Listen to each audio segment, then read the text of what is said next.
शहजादा और वक्त का कैद खाना पुराने जमाने में शफीक नाम का एक नेक दिल शहजादा रहता था। वो न सिर्फ बहादुर बल्कि बेहद तजस्सुस रखने वाला भी था।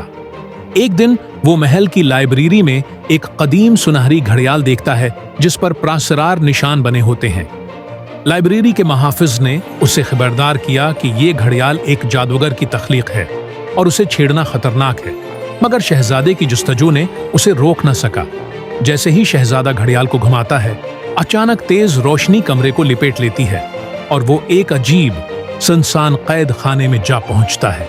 ये वक्त का कैद खाना था जहां ना दिन था न रात, सब कुछ एक ही लम्हे में रुका हुआ था।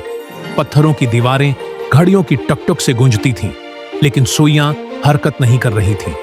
सामने एक धुंधली आवाज गूंजी, मैं घड़ियाल जादूगर हूं, तुमने मेरी मेहर तोड़ी है, अब तुम्हें पहेलियां हल किए बगैर ना यहां से निकलने का रास्ता मिलेगा, ना तुम्हारा राज बच सकेगा।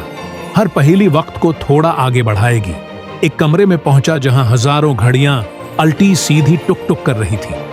दरवाजे पर लिखा था, वक्त को सुनने वाले ही रास्ता पाते हैं। शहजादा कई घंटे खामोश बैठा, सिर्फ घड़ियों की आवाज पर ध्यान देता रहा। आहिस्ता आहिस्ता उसने पहचाना कि सिर्फ एक घड़ी की टुक टुक सीधी थी। इस घड़ी को छूते ही दरवाजा खुल गया। पैगाम, सब्र ही असल जवाब है। दूसरी आजमाइश, अक्ल की चाबी। अगला कमरा आईनों से भरा हुआ था।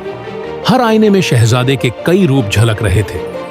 दरमियान में एक पहेली चमक रही थी, जो हकीकत देखे वही आजादी पाए। शहजादा सोच में पड़ गया।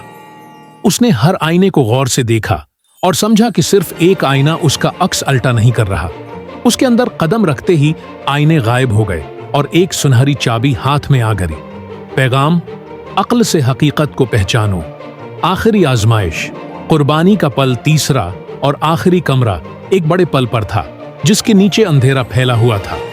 पल के आखिर में घड़ियाल जादूगर खड़ा हंस रहा था। जादूगर बोला, तुम आजाद हो सकते हो, मगर अपनी बादशाहत को वक्त के जवाल से नहीं बचा सकते। या फिर अपनी ख्वाहिश कुर्बान करके अपने लोगों को बचाओ। शहजादे ने लम्हा भर सोचा और कहा, मेरा राज मेरी नहीं, मेरे लोगों की इमानत है। मैं अपनी आजादी की कुर्बानी देता हूं, लेकिन राज को बचाता हूं। यह सुनकर पल रोशन हो उठा और जादूगर की कहकहा खामोशी में बदल गया। वो बोला, तुमने इम्तिहान जीत लिया शहजादे। सब्र और अक्ल तुम्हें नजात देने के लिए काफी थे।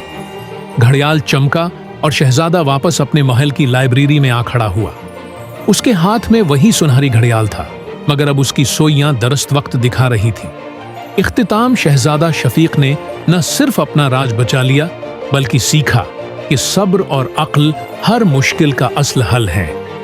इस दिन के बाद वो अपनी राया को यही सबक देता रहा कि जल्दबाजी नुकसान देती है और अक्ल की रोशनी में लिया गया हर फैसला जमाने को बदल सकता है।